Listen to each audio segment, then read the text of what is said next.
sekarang kita lanjutkan hal-hal yang disunnahkan dalam salat. Qala al-Imam Al-Ghazali rahimahullah wa nafa'ana bi'ulumihi fid dharain amin. Wa yarfa'u sawtahu bit takbirat. Dan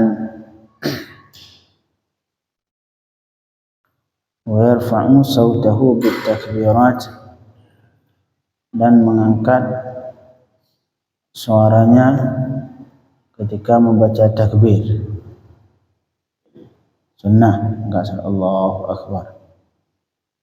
Tetapi wala yarfa' sautahu illa biqadri ma yusmi'u nafsahu. Angkat suara. Jangan baca dalam hati. Enggak. Sunnah, suara harus diangkat. Tetapi diangkat suara setinggi wala yarfa', dan tidak mengangkat suaranya kecuali dengan kadar bisa mendengarkan diri sendiri. Jadi ukuran itu aja. Jadi kita angkat suara ukuran terdengar sama sendiri, jangan terlalu besar suara sehingga mengganggu orang samping. Nah, jadi diangkat suara Allahu Akbar, Allahu Akbar. Jadi seukuran bisa terdengar sendiri. Kemudian ke masalah imam, wa yanwil imamul imamata liyanalul fadl, dan berniat oleh imam, khusus ke imam berniat menjadi imam supaya mendapatkan kelebihan jamaah. Karena imam untuk mendapatkan pahala berjamaah harus niat jadi imam, imaman lillahi ta'ala. Fa in lam yanwi, dan jika imam tidak berniat jadi imam, sahhat salatul qaumi idza nawul iktida, maka sah salat makmum jika mereka niat ikut imam. Jadi sah jamaah walaupun imam tidak berniat jadi imam. Misalkan imam lupa niat, cuma berniat usolli fardhu dhuhri arba'an raka'atin lillahi ta'ala, tidak menyinggung kalau beliau itu sebagai imam. Makmum padahal beliau sebagai imam, makmum ikut beliau semua. Bagaimana hukumnya? Berarti beliau sah salatnya, dan makmum semua salatnya sah dan mendapatkan pahala jamaah, beliau enggak, karena beliau tidak berniat jadi imam. Sahhat salatul qaumi idza nawul iqtida, maka semua salat makmum sah jika mereka berniat ikut imam. Wa nalu fadlal jamaah, dan mereka semua mendapatkan fadilah berjamaah. Jadi artinya apa? Untuk makmum untuk mendapatkan fadilah berjamaah, untuk mendapatkan pahala berjamaah, tidak disyaratkan imam harus berniat jadi imam. Artinya kalau misalkan imam tidak berniat jadi imam cuma niat salat biasa, tiba-tiba ada makmum di belakang semuanya niat ikut beliau, maka makmum ini semua dapat pahala berjamaah, imam enggak. Nah, ini dalam hal ini dianjurkan kalau misalkan kita pengen ikut imam, misalkan kita masbuk datang telat ke masjid, ada orang salat sisa salat masbuk, kita pengen ikut beliau. Nah, sebaiknya bagaimana? Sebaiknya sebelum kita kasih tahu dulu, kasih apa dikit, ngasih aba-aba dikit, Allahu Akbar, supaya beliau berniat jadi imam. Ya, supaya beliau jadi imam, sehingga juga beliau mendapatkan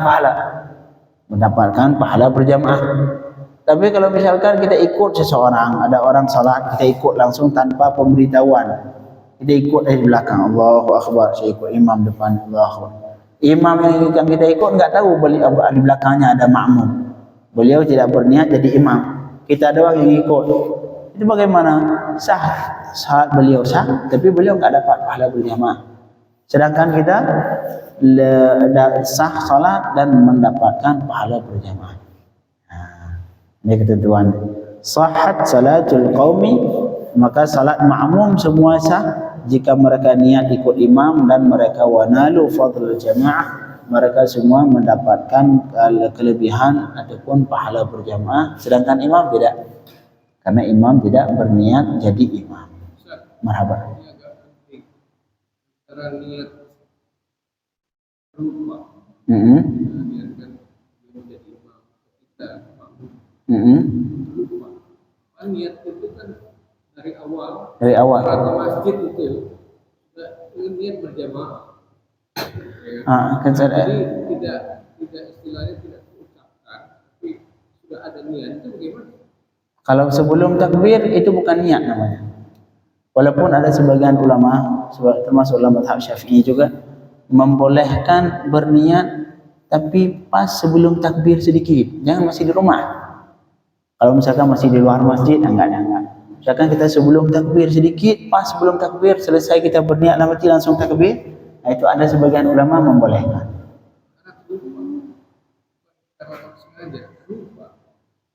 Lupa.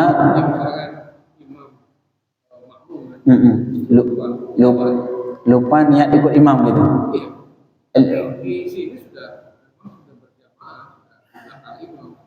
Iya, patokannya di hati. Kalau walaupun di mulut lupa mengucapkan imaman ma'muman lillahi ta'ala, tapi ketika takbir dalam hati kita ingin berniat ikut imam sudah.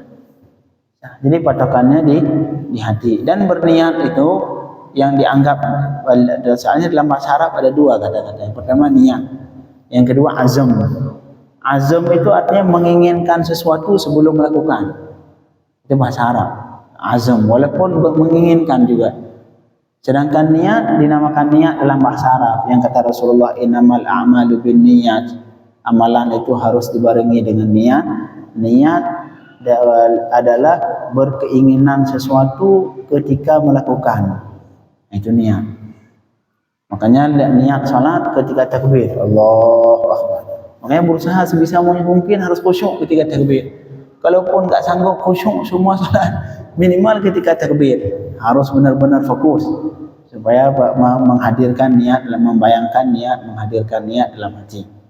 Kalau belum enggak niat berniat makmum, enggak niat ikut imam, bagaimana?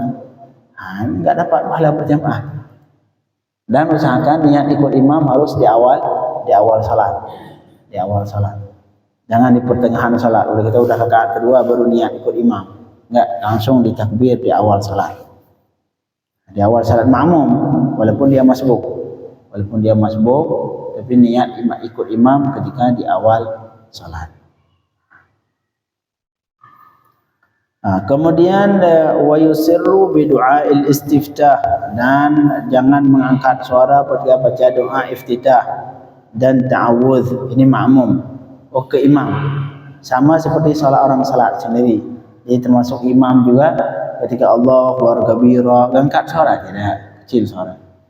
Begitu juga ta'awudz, a'udzubillahi minasyaitonir rajim, itu tidak diangkat suara.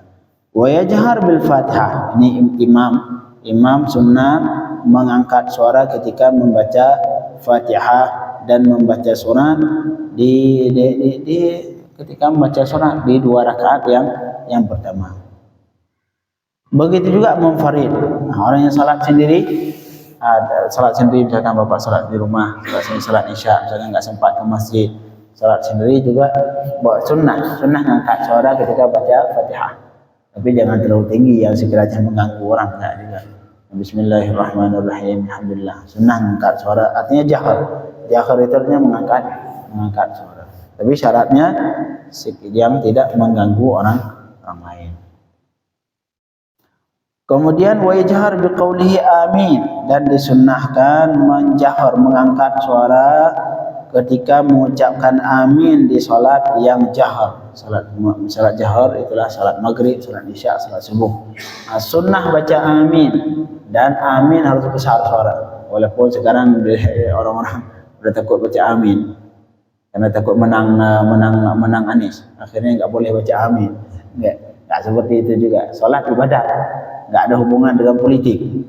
Salat amin disunnahkan oleh Rasulullah dibaca, enggak ada hubungan dengan politik.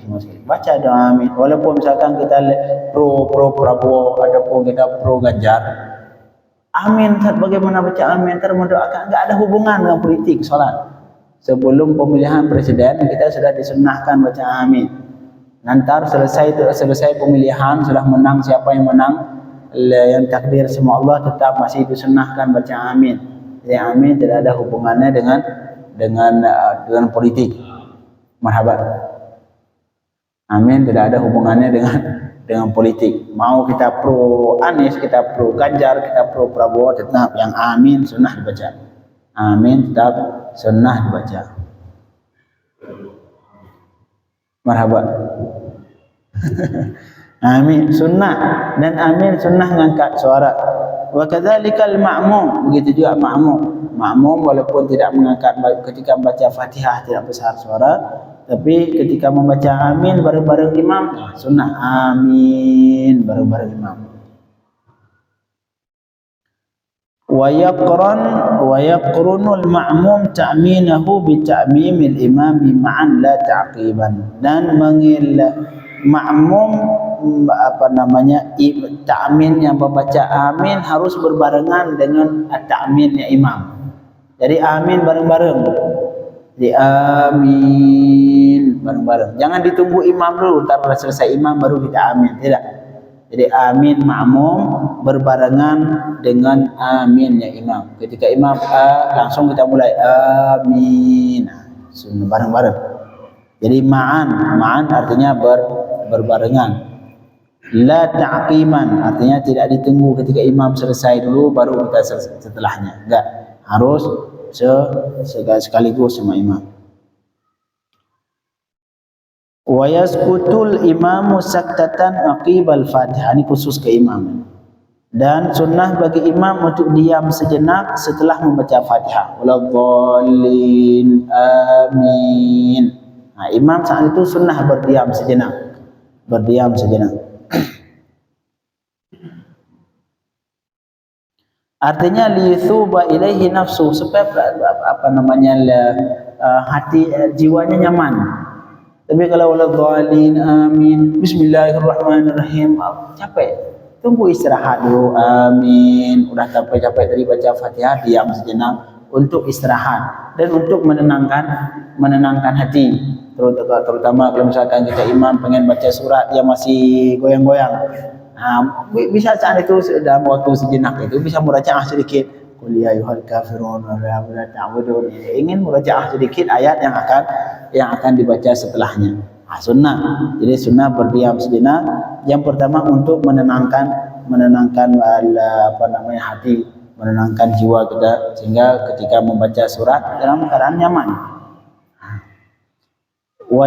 Jadi tujuan yang pertama supaya hati imam nyaman. Yang kedua, wa yaqra' al-ma'mum al-Fatihah fil jahriyati fi hadhihi saktah. Dan sunnah bagi makmum membaca Fatihah ketika itu. Setelah baca amin bareng-bareng imam baru makmum membaca bismillahirrahmanirrahim alhamdulillahirabbil alamin. Jadi makmum baca Fatihah kapan? Setelah baca amin bareng imam. Ini khusus di salat yang dibesarkan suara. Maghrib, Isya dan subuh. Kalau zuhur lain. Zuhur, asar itu lain. Marhaba.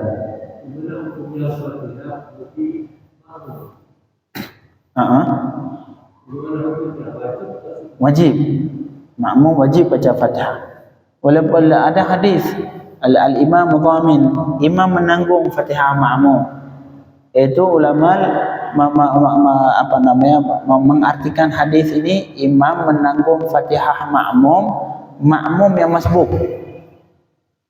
Karena ada hadis yang lain Rasul mengatakan la salata liman lam yaqra bi Fatihatil kitab. Jadi tidak sah salat bagi orang yang tidak membaca Fatihah. Ini satu hadis. Satu hadis yang lain, ini la salata, tidak sah salat bagi orang tidak membaca Fatihah. Tidak sah salat bagi siapa saja tidak baca Fatihah. Baik dia imam, dia makmum, dia salat sendiri. Hadisnya umum. Ada hadis satu lagi, imam menanggung salat menanggung makmum. Ini menanggung Fatihah makmum. Artinya ini hadis bagaimana? Bertentangan di makmum. Satu hadis mengatakan makmum tidak sah salat tanpa Fatihah. Hadis ini mengatakan makmum Fatihah ditanggung imam. Bagaimana ini dua hadis kalau dilihat bertentangan? Inilah fungsi mujtahid. Fungsi mujtahid, fungsi ulama yang cerdasnya luar biasa. Mereka memahami dua hadis, menggabungkan. Akhirnya mereka mengarti hadis ini artinya khusus di masbuk. Artinya makmum yang masbuk. Nah, ini maksud hadis ini di masbuk. yang nggak sempat baca Fatihah. Karena kalau sempat baca Fatihah, ngapain imam yang nanggung? Kalau misalkan, makanya ulama mengartikan ini hadis ini khusus ke masbuk yang nggak sempat baca Fatihah, ataupun cuma baca sempat setengah. Udah kata Bismillahirrahmanirrahim, Alhamdulillahirabbil alamin. Tiba-tiba imam rukuk, ngapain? Langsung rukuk orang imam. Nah, kita.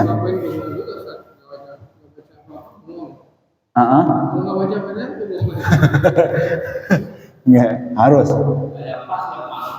Marhaba. Yang afdal kita membaca Fatihah setelah baca amin bareng imam. Jika imam dah baca amin, langsung baca Bismillahirrahmanirrahim. Cuma ketika imam sudah baca surat, bagaimana Ustaz? Apakah saya menyelesaikan Fatihah atau tidak menyelesaikan? Selesaikan. Wajib selesaikan Fatihah. Jadi jangan ketika imam baca ayat udah berhenti aja Fatihah, enggak. Kita wajib membaca semua Fatihah sampai waladhdallin. Ini salat khusus di salat jahar, salat malam, salat maghrib, isya, subuh. Ustaz, kalau salat zuhur kapan saya baca Fatihah? Nah, kalau salat zuhur. Kalau salat zuhur tergantung imam. Yang kita tahu ini beda satu imam dengan imam yang lain pasti beda. Ada sebagian imam cepat, sebagian imam lambat. Ini kalau kita lihat imam ini biasanya lambat. Kalau masih sekiranya kalau saya baca doa iftitah, sempat baca doa iftitah. Allahu akbar kabira walhamdulillah katsira walhamdulillah katsira hingga selesai. Tapi kalau kita imam enggak pernah baca doa iftitah nih. Imam malas, imam buru-buru. Udah selesai Allahu akbar langsung baca Bismillahirrahmanirrahim. Daripada nanti kita baca iftitah, belum selesai iftitah imam dah rukuk. Masalah. Nah, kalau misalkan terjadi seperti itu bagaimana Ustaz? Saya awalnya menganggap imam ini imam lambat. Akhirnya saya baca doa iftitah Bismillahirrahmanirrahim. Allahu akbar kabira walhamdulillah katsira walhamdulillah wa subhanallah bukratan wa asila. Tiba-tiba inna salati wa nusuki boom, imam rukuk. Nah, ini bagaimana saya belum baca Fatihah? Apakah saya rukuk atau tidak? Kalau kita bukan masbuk, kalau misalkan kita di awal bareng sama imam di awal, jangan rukuk. Karena kita bukan masbuk. Kita enggak sempat baca Fatihah karena sibuk sama yang sunnah. Solusi bagaimana? Langsung baca Fatihah. Bismillahirrahmanirrahim. Alhamdulillahirabbil alamin. Saat saya ketinggal sama imam, biarin tertinggal. Ketinggal sama imam dimaafkan sampai kapan? Sampai imam sujud kali kedua. Selama imam belum bangun sujud kedua, kita masih boleh berdiri. Jangan sampai imam bangun kita masih berdiri, ya masalah itu. Langsung baca cepat. Bismillahirrahmanirrahim. Maliki yaumiddin. Iyyaka na'budu wa iyyaka nasta'in. Sekiranya imam sudah rukuk ataupun imam masih i'tidal, kita langsung rukuk, i'tidal, ikut imam. Sunnah seperti itu. Kecuali kalau kita memang masbuk, kita datang tiba-tiba imam sudah duluan, baru baca Fatihah Bismillahirrahmanirrahim. Makanya usahakan kalau kita datang telat, itu jangan sampai baca iftitah lagi. Langsung baca Fatihah. Jangan sampai kita sibuk sama yang sunnah sehingga ntar nggak sempat baca yang wajib.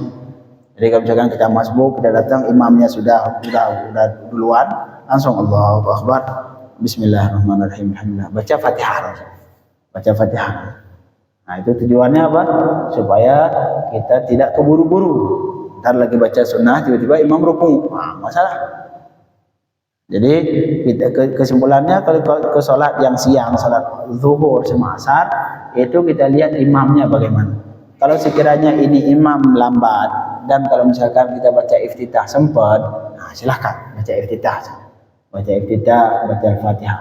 Tapi kalau kita lihat ini imamnya ini imam yang buru-buru, imam nggak pernah baca iftitah, langsung baca surat dan baca Fatihah. Kalaupun sempat baca surat. Kalau imam seperti ini langsung baca Fatihah saja. Langsung kita Allahu Akbar, langsung baca Fatihah saja.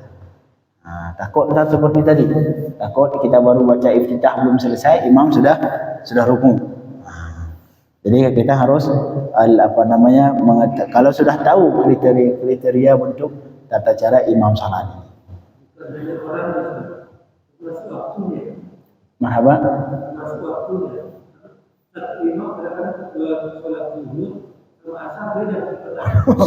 Bisa jadi kita harus tahu juga, misalkan satu imam salat zuhur misalkan lebih cepat, salat asar lebih lama. salat zuhur lebih lama, baca iftitah. Kalau salat asar biasanya cepat, ya sudah. Bila ini kayaknya asar beliau enggak baca iftitah, langsung baca bismillah saja sudah. Ya bismillah. Nah, jadi kita harus melihat al-imam, karena bisa jadi satu imam dengan imam yang lain beda, ataupun kadang-kadang satu imam beda. Salat maghrib lebih lambat, salat isya lebih cepat, salat subuh lebih lambat, salat zuhur lebih cepat, ataupun salat zuhur lebih lambat, salat asar lebih cepat. Jadi kita cek itu imam. Dan lah misalkan kita solat mungkin sehari 2 hari nggak ketahuan, tapi kalau udah setahun dia solat belakang beliau pasti ketahuan semua imam. Ini imam lambat, ini imam cepat.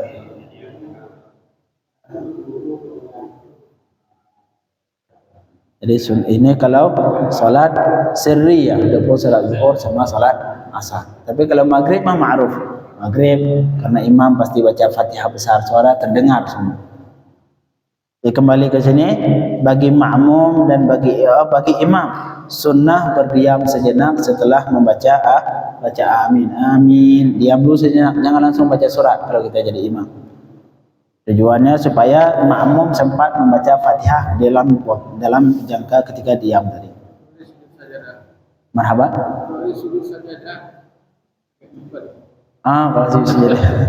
Kalau sujud sajadah harus cepat. Soal biar enggak lama makmum kasihan. Marhaba. Tujuan kita beriman ikut imam. Di mana kelemahan-kelemahan kita kan ditanggung. Iya benar. Kita sekarang ikut imam. Apa makmum yang bisa menerima dari imam? Dia ikut imam. Kalau misalnya kelemahan-kelemahan makmum ini tidak bisa dibantu oleh imam. Jadi tujuan kita beriman itu kan di mana misalnya kita baru datang, orang itu sudah ruku, kita terus siapa? Kan ditanggung imam. Iya. Tanggung.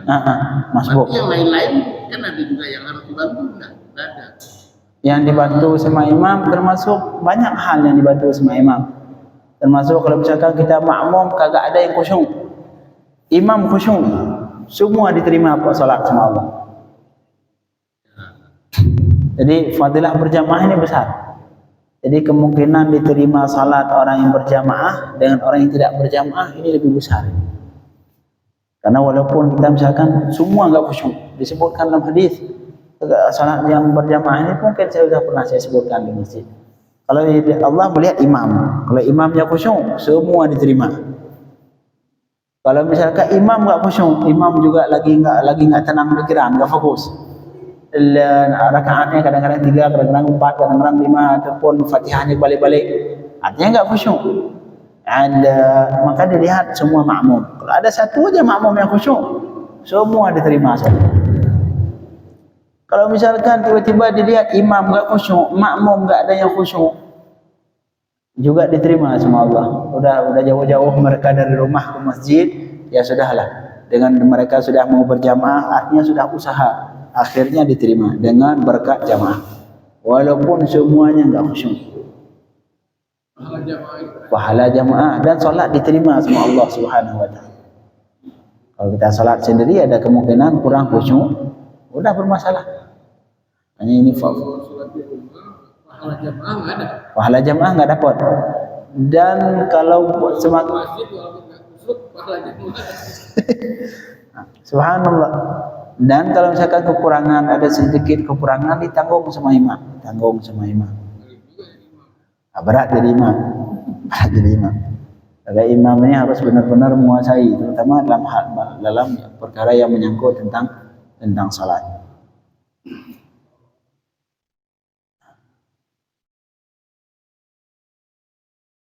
Kemudian wala yaqra'ul ma'mum as-surah fil jahriyah illa idza lam yasma' sautal imam. Bagi makmum jangan membaca surat di salat yang jahar, salat maghrib, isya, subuh, kecuali jika ia tidak mendengar suara imam. Berdiri jauh, enggak kedengar suara imam. Karena bagi makmum disunnahkan mendengar bacaan imam. Wa idza quri'a alaihimul qur'anu wa idza quri'al qur'anu fastami'u lahu wa ansitu la'allakum turhamun. Ketika dibacakan Quran, kalian dengar. masa itu dengar sampai jadi makmum nggak perlu baca surat, tidak perlu baca, tidak disunnahkan baca surat, dengar aja bacaan imam, dengar bacaan imam. Kecuali kalau jauh, berdiri kita sangat jauh nggak kedengar suara imam, nah saya udah baca aja. Ini pada dasarnya bagi makmum mendengar bacaan imam. Ketika tidak terdengar bacaan imam, nah, sunnah baca juga kita makmum, silakan baca. Marhaba.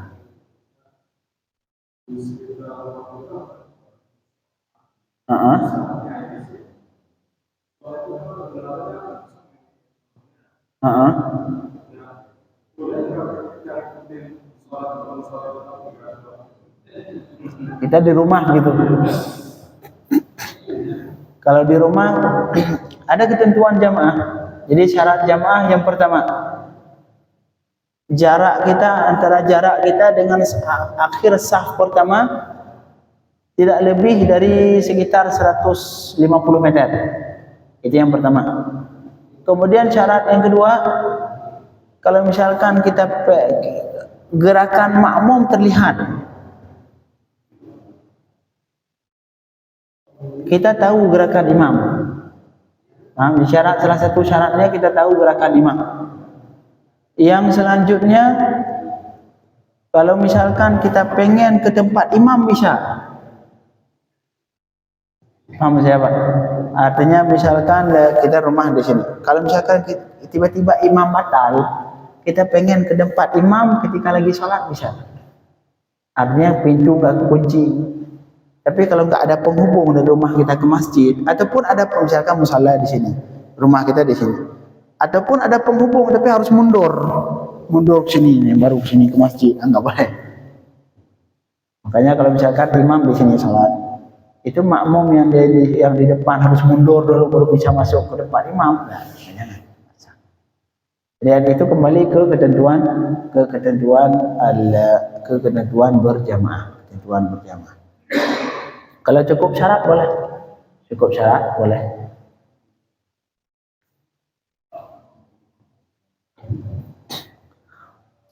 Kemudian wa yaqulul imam, bagi imam membaca sami'allahu liman hamidah ketika ngangkat kepala dari rukuk. Ini ma'ruf. Begitu juga makmum sunnah baca sami'allahu liman hamidah. Kemudian wala yazidul imam, dan imam tidak menambahkan lebih dari 3 tasbih. Jangan. Imam maksimal 3 kali tasbih. Subhana rabbiyal a'la wa bihamdih, ataupun subhana rabbiyal azim wa bihamdih 3 kali. Jangan lebihkan. Kemudian wala yazidu fi tasyahhudil awal ba'da qawlihi Allahumma salli ala Muhammad wa ala ali Muhammad. Dan begitu juga tasyahud awal tidak dilebihkan, udah maksimalnya kalau menurut Imam Al-Ghazali wa ala ali Muhammad. Tapi mazhab Syafi'i, yang pendapat kuat dalam mazhab Syafi'i, cukup Allahumma salli ala Muhammad. Tapi ini aneh, hal yang aneh dalam mazhab Syafi'i.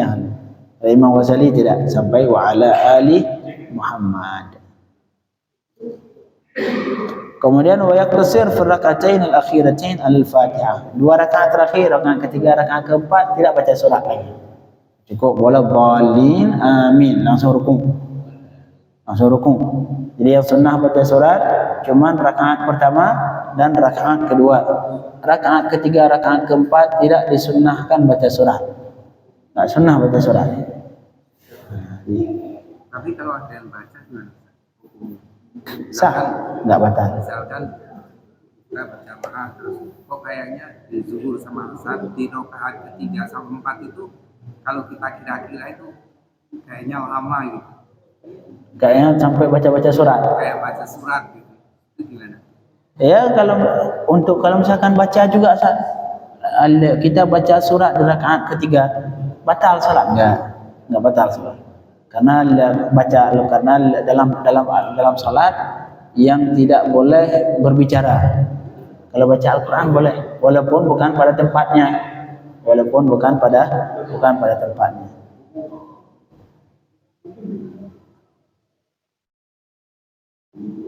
Jadi tidak disunnahkan membaca surat pada rakaat ketiga dan rakaat keempat. Kemudian wala yutawwil 'alal qaum. Ini imam semua, ketentuan imam ini. Dan imam tidak boleh memanjangkan terhadap makmum. Panjang, nggak boleh. Jadi imam usahakan sebisa mungkin dipercepat dikit. Terutama ini yang khatib. Kalau misalkan kita jadi khatib, jangan sama sekali panjangin. Maksimal 15 menit. Kadang-kadang khatib sampai setengah jam. Na'udzubillah min dzalik. Tak boleh seperti itu khatib. Maksimal 15 menit sudah harus selesai. Jangan undang-undang kita khatib, undang-undang orang lain wajib mendengar semua setengah jam, 1 jam khatib. Kasihan makmum. Malahan di sebagian kata ulama, salah satu tanda untuk melihat seseorang faqih atau tidak dilihat dari ketika khutbah dan ketika salat.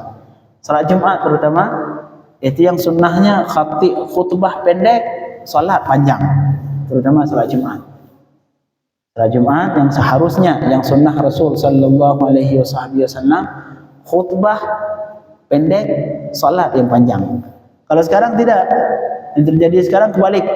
Salat pendek, khutbah yang panjang. Nggak boleh. Seharusnya khutbah Jumat itu harus kalau kata kiai guru anak di Aceh maksimal 7 menit. Ini khutbah setengah jam, apa khutbah setengah jam? Maksimal 7 menit. Makanya bagi khatib seharusnya harus ada konsep. Jadi khutbah harus punya konsep. Ini bahannya 1, 2, 3, 4. Sampaikan itu aja sudah selesai. Langsung duduk, khutbah kedua selesai. Maksimal 10 menit, 15 menit. Ini enggak kadang-kadang khatib sampai 30 menit. Kasihan makmum.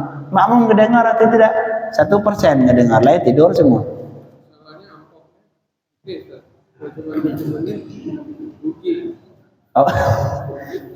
Tapi yang sunnah tidak. Ngasih yang poin-poin. Ngasih yang poin dong. Poin-poin yang dibicarakan itu aja dikasih. Enggak perlu ngasih contoh, ngasih ini. Enggak perlu. Ngasih poin yang perlu, yang poin-poin. Cukup 7 menit, 10 menit. Maksimal 15 menit. Ini enggak yang terjadi tidak. Khutbah panjang setengah jam. Salatnya qul huwallahu ahad. Tidak.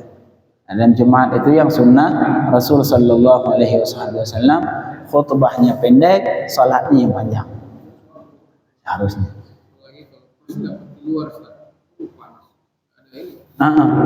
Ya Allah, kalau khatibnya panjang kasihan makmum.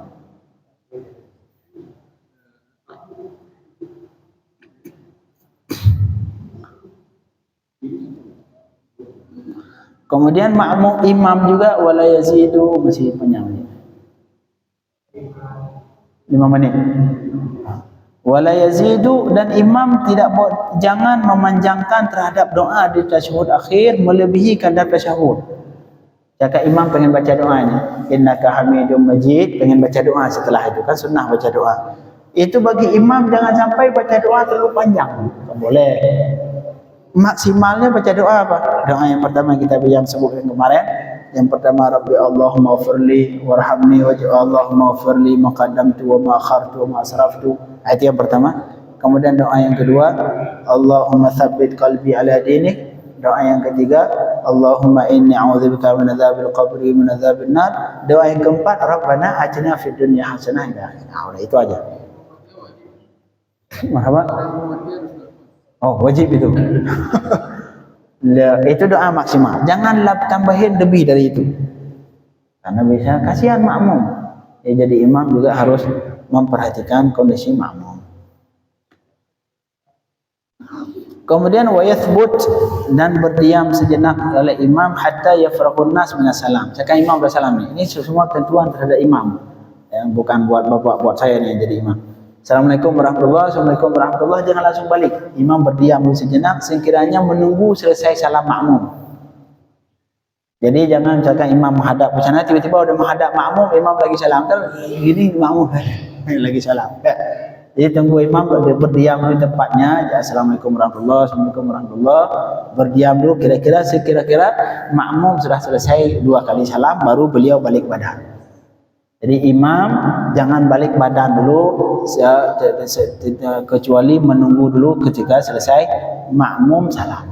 Dan makmum jangan mulai salam sebelum imam selesai 2 kali salam. Ini ketentuan makmum. Kadang-kadang makmum keras kepala, naudzubillah min dzalik. Udah makmum enggak tahu diri. Enggak tahu diri. Assalamualaikum warahmatullahi wabarakatuh. Baru imam mau mulai dia langsung mulai. Enggak boleh. Jadi makmum nunggu dulu, Assalamualaikum warahmatullahi, Assalamualaikum warahmatullahi, imam baru makmum, Assalamualaikum warahmatullahi. Jadi imam, kadang-kadang imam belum selesai, makmum dah duluan selesai. Jadi makmum harus tahu diri. Kita sebagai makmum harus punya tata krama, punya adab. Harus tunggu imam. Walaupun Ustaz imam masih kecil, saya lebih tua. Walaupun ini entah presiden kali wakil presiden Gibran bagaimana? Enggak mau ikut, tetap harus tunduk. Kalau misalkan dia menang, dia presiden harus tunduk walaupun dia lebih muda. Misalkan. Jadi tidak diukur dengan umur. Kalau kita harus tunduk, punya adab, punya tata krama. Jangan kita makmum, kita sebagai makmum jangan mulai salam sebelum selesai imam salam. Assalamualaikum warahmatullahi, Assalamualaikum warahmatullahi, baru kita mulai. Jangan sampai imam belum selesai kita udah duluan. Nah, masalah. Jadi itu perlu diingat. Nah yang tadi, imam jangan balik badan dulu, imam berdiam di tempatnya sampai makmum selesai salam. Jadi Assalamualaikum warahmatullahi wabarakatuh, makmum baru imam mulai balik badan. Semua adab insyaallah besok kita lanjutkan, yang sisa beberapa masalah lagi dalam salat. Allahumma faqihna fid din wa 'allimna at-ta'wil bi rahmatika ya